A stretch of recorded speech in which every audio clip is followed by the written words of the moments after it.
ರಾಜಿ ಮಸಾಲ. ಎಂತ ಅಡಿಗೆಯ ರುಚಿಯಾಗೋ ರಹಸ್ಯವು 20 ರೂಪಾಯಿ. ಬೆಂಗಳೂರಿನಲ್ಲಿ ಕೊರೋನಾ ಕೇಸಸ್ ಜಾಸ್ತಿ ಆಗ್ತಾ ಇದೆ ಅನ್ನೋ ಪ್ರಶ್ನೆ ಇದೆ. ಕಾರಣ ನಗರದಲ್ಲಿ ಮತ್ತೆ 4 ಕೋವಿಡ್ ಪ್ರಕರಣಗಳು ಪತ್ತೆಯಾಗಿದೆ. ಖಾಸಗಿ ಆಸ್ಪತ್ರೆಯಲ್ಲಿ ಕೋವಿಡ್ ರೋಗಿಗಳಿಗೆ ಚಿಕಿತ್ಸೆಯನ್ನು ಕೊಡಿಸಲಾಗ್ತಾ ಇದೆ.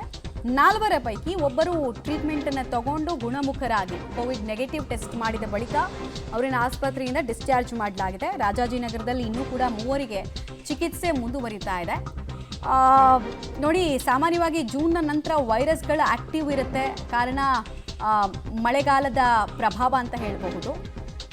ಕೋವಿಡ್ನ ಯಾವ ವೇರಿಯಂಟ್ ಈ ರೀತಿ ರ್ಯಾಪಿಡ್ ಆಗಿ ಹಬ್ತಾ ಇದೆ ಅನ್ನೋದನ್ನ ಕೂಡ ನೋಡಬೇಕಾಗತ್ತೆ. ಇತ್ತೀಚೆಗಷ್ಟೇ ಆಂಧ್ರ ಪ್ರದೇಶದಲ್ಲೂ ಕೂಡ ಇಂಥದ್ದೇ ಕೇಸ್ಗಳು ದಾಖಲಾಗ್ತಾ ಇತ್ತು. ಡೀಟೇಲ್ಸ್ ಕೊಡ್ತಾರೆ ಪ್ರಕಾಶ್. ಈಗ ಚಿಕಿತ್ಸೆ ಪಡಿತಾ ಇರುವಂತಹ 3 ಯಾವ ವಯಸ್ಸಿನವರು ಮತ್ತು ಅವರ ಆರೋಗ್ಯ ಸ್ಥಿತಿ ಹೇಗಿದೆ, ಮತ್ತೆ ಈಗ ಇವ್ರಿಗೆ ಪಾಸಿಟಿವ್ ಆಗಿರುವಂತದ್ದು ಯಾವ ಕೋವಿಡ್ನ ವೇರಿಯಂಟ್ ಅಂತ? ಪ್ರತ್ಯೇಕವಾಗಿ ಯಾವ ವೇರಿಯಂಟ್ ಅವ್ರಿಗೆ ಅಟ್ಯಾಕ್ ಆಗಿದೆ ಅನ್ನುವಂಥದ್ರ ಬಗ್ಗೆ ವೈದ್ಯರು ಕೂಡ ಸ್ಪಷ್ಟನೆ ಕೊಟ್ಟಿಲ್ಲ. ಮತ್ತೆ ಅವರು 40 ವರ್ಷದ ವಯಸ್ಸಿನವರು ಅನ್ನುವಂಥದ್ದು ಗೊತ್ತಾಗಿದೆ.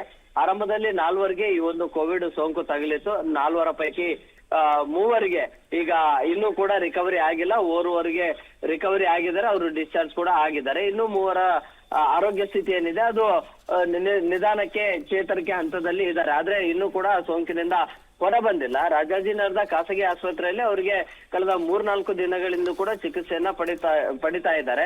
ಮತ್ತೆ ಅವ್ರಿಗೆ ಏನಾದ್ರೂ ಇಂಟರ್ನ್ಯಾಷನಲ್ ಟ್ರಾವೆಲ್ ಹಿಸ್ಟರಿ ಇದೆಯಾ ಅನ್ನುವಂಥದ್ರ ಬಗ್ಗೆ ಕೂಡ ಸ್ಥಳೀಯ ಆರೋಗ್ಯಾಧಿಕಾರಿಗಳು ಕೂಡ ಮಾಹಿತಿಯನ್ನ ಪಡಿತಾ ಇದ್ದಾರೆ. ಇದನ್ನ ಅಷ್ಟರ ಮಟ್ಟಿಗೆ ಬಹಿರಂಗ ಪಡಿಸಿಲ್ಲ ಕೂಡ. ಇದು ಸಾಂಕ್ರಾಮಿಕ ರೋಗವಾಗಿ ಸುಮಾರು ಪ್ರಕರಣಗಳ ಅಲ್ಲಲ್ಲಿ ಪತ್ತೆ ಆಗ್ತಾ ಇದೆ. ಮತ್ತೆ ಇಮಿಡಿಯೇಟ್ ಆಗಿ ರಿಕವರಿ ಕೂಡ ಆಗ್ತಾ ಇದ್ದಾರೆ. ಸೊ ಹೀಗಾಗಿ ಆರೋಗ್ಯ ಇಲಾಖೆ ಕೂಡ ತುಂಬಾ ಗಂಭೀರವಾಗಿ ಏನು ಪರಿಗಣಿಸಿಲ್ಲ. ಸೊ ಆದ್ರೆ ಈ ಒಂದು ಒಟ್ಟಿಗೆ 4 ಕೋವಿಡ್ ಸೋಂಕು ತಗುಲಿರುವಂತಹ ಕಾರಣಕ್ಕಾಗಿ ಈಗ ಆರೋಗ್ಯ ಇಲಾಖೆಯ ಅಧಿಕಾರಿಗಳು ಕೂಡ back to back follow up ಅನ್ನ ಮಾಡ್ತಾ ಇದ್ದಾರೆ.